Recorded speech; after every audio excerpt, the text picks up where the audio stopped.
I welcome you all my dear student to my channel Engineers Study. आज हम देखने वाले हैं जो डैफोडिल्स की इंग्लिश बुक है क्लास 7 की, उसका chapter number 4 the diamond necklace का जो रीडिंग कॉम्प्रिहेंशन वाला पोर्शन था उसी का ये पार्ट 2 समझ लीजिए। रीडिंग कॉम्प्रिहेंशन वैसे मैंने ख़त्म कर दिया, आज एक्चुअली हम पढ़ने वाले हैं माई वर्ड बैंक, है ना, बिल्डिंग वोकेबलरी जो लिखा है माई वर्ड बैंक। और इसके बाद जो ग्रामर वाले कॉन्सेप्ट्स है ना, लर्निंग ग्रामर, ये आज ये इस लेक्चर में पूरा का पूरा हम देखेंगे, है ना। क्वेश्चन आंसर पिछले लेक्चर में पार्ट 1 में मैंने बता दिया है, ठीक है। ओके स्टूडेंट, देख लेते हैं क्या कुछ है यहाँ पर। पहला सवाल है वर्ड बैंक। सवाल से पहले कुछ कॉन्सेप्ट है। अ लेटर और a group of letter added to the beginning of a word. कोई एक लेटर होता है या फिर ग्रुप ऑफ लेटर, है ना, वो क्या किया जाता है, ऐड किए जाते हैं बिगिनिंग मतलब शुरुआत में किसी वर्ड के, है ना, to form a new word, जिससे क्या बन जाता है, एक नया वर्ड बन जाता है। इसी को क्या बोलते हैं, प्रीफिक्स। मतलब कोई वर्ड दिया हुआ है, उसके आगे आपने कोई दूसरे एक दो लेटर ऐड कर दिए, है ना, जिससे एक नया वर्ड बन गया। तो ये जो लेटर ऐड करते हैं आप लोग सामने, उसको क्या बोलते हैं, उसी को बोलते हैं स्टूडेंट प्रीफिक्स। क्या बोलते हैं, प्रीफिक्स बोलते हैं, ठीक है ना। देखो क्या होता है, अभी समझ में आएगा आपको। इस पेज में देख लीजिए। तो यहाँ कुछ लेटर दिए हैं, दो लेटर से मिले हुए दो लेटर हैं यहाँ पर, 3 लेटर्स है, ये कुछ लेटर्स हैं, है ना। इन लेटर्स को हम क्या करते हैं, इन वर्ड्स के सामने ऐड कर देते हैं तो कुछ नया वर्ड बन जाता है। लेकिन एक ऐसा नहीं कि कोई भी लेटर ऐड कर दिए, कुछ निश्चित लेटर रहते हैं, कुछ कंफर्म, उन्हीं को हम ऐड करते हैं। जैसे कि रियल के सामने क्या जुड़ेगा, डिस रियल नहीं होता, है ना, यहाँ पर जुड़ेगा अन। क्या जुड़ेगा, अन। तो रियल के साथ हो जाएगा स्टूडेंट एक प्रीफिक्स हम यहाँ पर जोड़ देंगे और नया वर्ड बन जाएगा। क्या बन जाएगा, अनरियल। क्या बन जाएगा, अनरियल। अपीयर से डिसअपीयर बन जाएगा स्टूडेंट। एक्टिव से इनएक्टिव बन जाएगा स्टूडेंट। काउंट से अनकाउंट बन जाएगा स्टूडेंट। लीड से मिसलीड बन सकता है। हिस्टोरिक से प्री हिस्टोरिक बन सकता है। लीगल से इलीगल, पॉसिबल से इम्पॉसिबल बन जाएगा। सेंट से आप डिसेंट या रिसेंट भी आप बोल सकते हैं। सर्व से डिजर्व बन जाएगा, ठीक है, DE जोड़ दो, डिजर्व बन जाएगा। तो इस टाइप से नए नए वर्ड्स यहाँ पर बन जाते हैं, ठीक है ना स्टूडेंट। आगे देख लेते हैं। सर्कल द ऑड वर्ड, है ना, out from the following and right it in the specific space provided. Odd मतलब जो हट के लिखा हुआ है, जो एकदम डिफरेंट वर्ड है इन ग्रुप में से, उसे सर्कल करना है और सर्कल करने के बाद उसी वर्ड को यहाँ बाजू में जो ब्लैंक स्पेस दिए यहाँ पर लिख लेना है, ठीक है। तो पहले यहाँ पर कितने वर्ड लिए हैं पहले बार में, बेसबॉल, वॉलीबॉल, सॉसर और स्विमिंग और सॉसर। तो यहाँ पर देखो स्टूडेंट, स्विमिंग एकदम डिफरेंट चीज़ है। क्यों, क्योंकि बेसबॉल एक बॉल होती है ना, वॉलीबॉल एक बॉल होती है। ऐसा गेम है जिसको एक बॉल के थ्रू खेला जाता है, बास्केटबॉल को, वॉलीबॉल को, है ना। और सॉसर भी एक ऐसा गेम है जिसको एक बॉल की मदद से खेला जाता है, ठीक है। लेकिन स्विमिंग में बॉल की कोई ज़रूरत नहीं होती, बिना किसी बॉल के खेला जाता है। तो swimming is the different word, एकदम हटके ये वर्ड है यहाँ से, है ना, एकदम अलग है। तो यहाँ पर आप स्विमिंग लिख लीजिए, पहले यहाँ पर सर्कल कर देते स्विमिंग को और यहाँ बाजू में उसी को लिखना है। दूसरा टाउन, विलेज, सिटी और हैमलेट। हैमलेट का मतलब होता है छोटा सा गांव, उसको बोलते हैं हैमलेट। तो यहाँ पर हम देख रहे हैं कि हैमलेट, सिटी, विलेज या टाउन ये छोटी जगह होती है, लेकिन स्टेट बहुत ही ज़्यादा बड़ी जगह होती है। तो स्टेट एकदम यहाँ अलग वर्ड है, ठीक है। बाकी सब में डिजनरेट का मतलब होता है किसी चीज़ को निर्मित करना, फिर से बनाना। वर्सन का मतलब होता है खराब कर देना। डिक्लाइन का मतलब मना कर देना। डिलीट का मतलब क्या होता है, डिक्लाइन या डिलीट का मतलब हटा देना, किसी चीज़ को डिलीट कर देना, है ना। और यहाँ डीजनरेट मतलब इसका तो मीनिंग है कि बनाना, किसी चीज़ को जनरेट करना। तो डीजनरेट क्या बिल्कुल अलग वर्ड है, तो यहाँ भी आप लिख दीजिए डीजनरेट।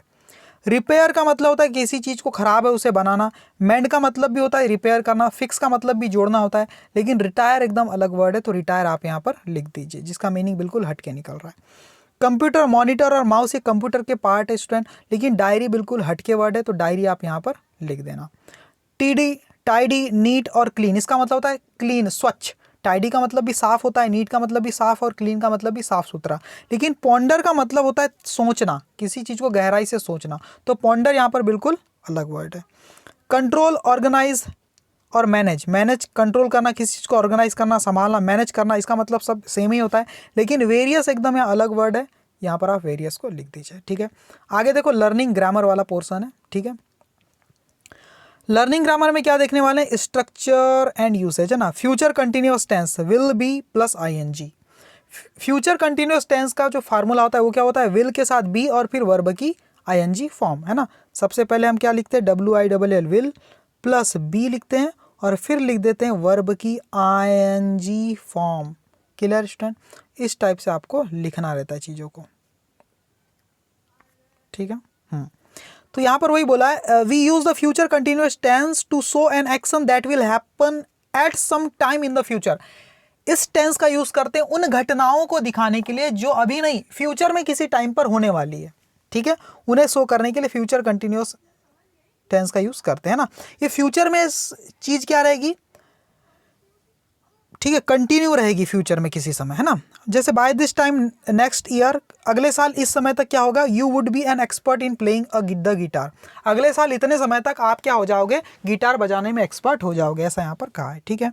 देखो इस फॉर्मूले को यूज़ करना है और बस बहुत ही आसान है। और यहाँ से आपको वर्ब यूज़ करनी है, ठीक है। और वर्ब की फॉर्म क्या रहेगी, विल बी, और ये जो वर्ब दिए इनमें से किसी की भी आईएनजी फॉर्म आपको लेना है। जैसे Saturday morning we will be working at office, है ना। जो शनिवार के समय जो सुबह तक हम क्या करेंगे, शनिवार के दिन सुबह हम सब काम कर रहे होंगे ऑफिस में, ठीक है। This time next week, this time next week का क्या मतलब क्या है, अगले सप्ताह इतने ही समय क्या होगा, the students will be giving their exam, student अपनी एग्जाम दे रहे होंगे, सही है। I will not be watching television late at night, मैं देर रात तक टीवी नहीं देख रहा हूँगा, है ना, मैं देर रात तक टीवी नहीं देख रहा हूँगा। नेक्स्ट इवनिंग आवर पेरेंट्स, अगली शाम को, नेक्स्ट इवनिंग मतलब अगली शाम को क्या होगा, हमारे जो पेरेंट्स होंगे ना, कल शाम को अगली इवनिंग, है ना, our parents will be going to a concert. Concert का मतलब होता है संगीत का कार्यक्रम, म्यूजिक का जो कार्यक्रम होता है म्यूजिक का, उसको बोलते हैं कंसर्ट। तो हमारे जो पेरेंट्स हैं अगली इवनिंग में क्या होंगे, वो जा रहे होंगे कहाँ पर, कंसर्ट में जा रहे होंगे, संगीत के कार्यक्रम में, है ना। He will be playing games after the classes are over, classes खत्म होने के बाद वो क्या कर रहा होगा, गेम खेल रहा होगा।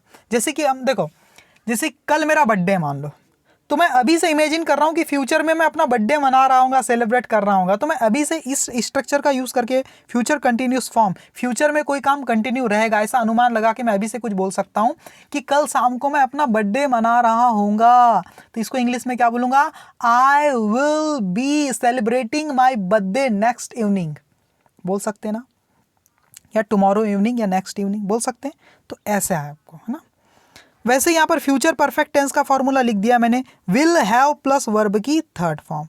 क्या लिखना है आपको, will plus have plus verb की थर्ड फॉर्म। थर्ड फॉर्म क्या होती है, जैसे गो पहली फॉर्म है, वेंट सेकंड फॉर्म है, और गॉन ये वर्ब की थर्ड फॉर्म है ना। वर्ब की थर्ड फॉर्म जनरली ईडी लगाने से बन जाती, तो फ्यूचर परफेक्ट टेंस बोलते हैं इसको, ठीक है। तो ये क्या होता है, इज यूज किया जाता है so an action that will be completed by a certain time in the future, जो फ्यूचर में किसी टाइम पर खत्म हो जाएगी, खत्म हो चुकी होंगी। और यहाँ पर क्या था कि फ्यूचर में किसी समय तक चालू रहेगी, जारी रहेगी, और यहाँ फ्यूचर में किसी समय तक खत्म हो चुकी होगी, है ना। जैसे कि कल मैं अपना बर्थडे मना चुका होगा शाम को 5 बजे तक, है ना, कल मैं अपना बर्थडे मना चुका होगा, तो मैं क्या बोलूँगा, I will have celebrated my birthday, है ना, नेक्स्ट इवनिंग, है ना, कल शाम को, है ना, अगली सुबह, अगली शाम तक। देखो यहाँ पर दिया हुआ है ऐसे, देखो यहाँ एक एग्जांपल है, the children will have reached home by the time their father returns from work. जब तक कि बच्चों के पिता वापस घर आए, रिटर्न, है ना, काम से, तो बच्चे क्या होंगे, विल हैव रीच्ड होम, तब तक वो घर पहुँच चुके होंगे फ्यूचर में, है ना। तो यहाँ कुछ भी नहीं करना है आपको, विल लगा देना है हर जगह हैव लगा देना है, और ब्रैकेट में जो वर्ब की फॉर्म दी है उसका थर्ड फॉर्म लगा देना है। सेल का हो गया सोल्ड, क्लीन का हो गया क्लीन्ड, बिगिन का हो गया बिगन, है ना, बिगन होता है, कंप्लीट का हो जाएगा कंप्लीटेड, डांस का हो जाएगा डांस्ड। तो बस विल हैव प्लस वर्ब की थर्ड फॉर्म लगा देना है, तो फ्यूचर परफेक्ट टेंस आपका हो जाएगा, ठीक है स्टूडेंट। तो खत्म हो गया आपका ये चैप्टर यहाँ पर, ठीक है ना।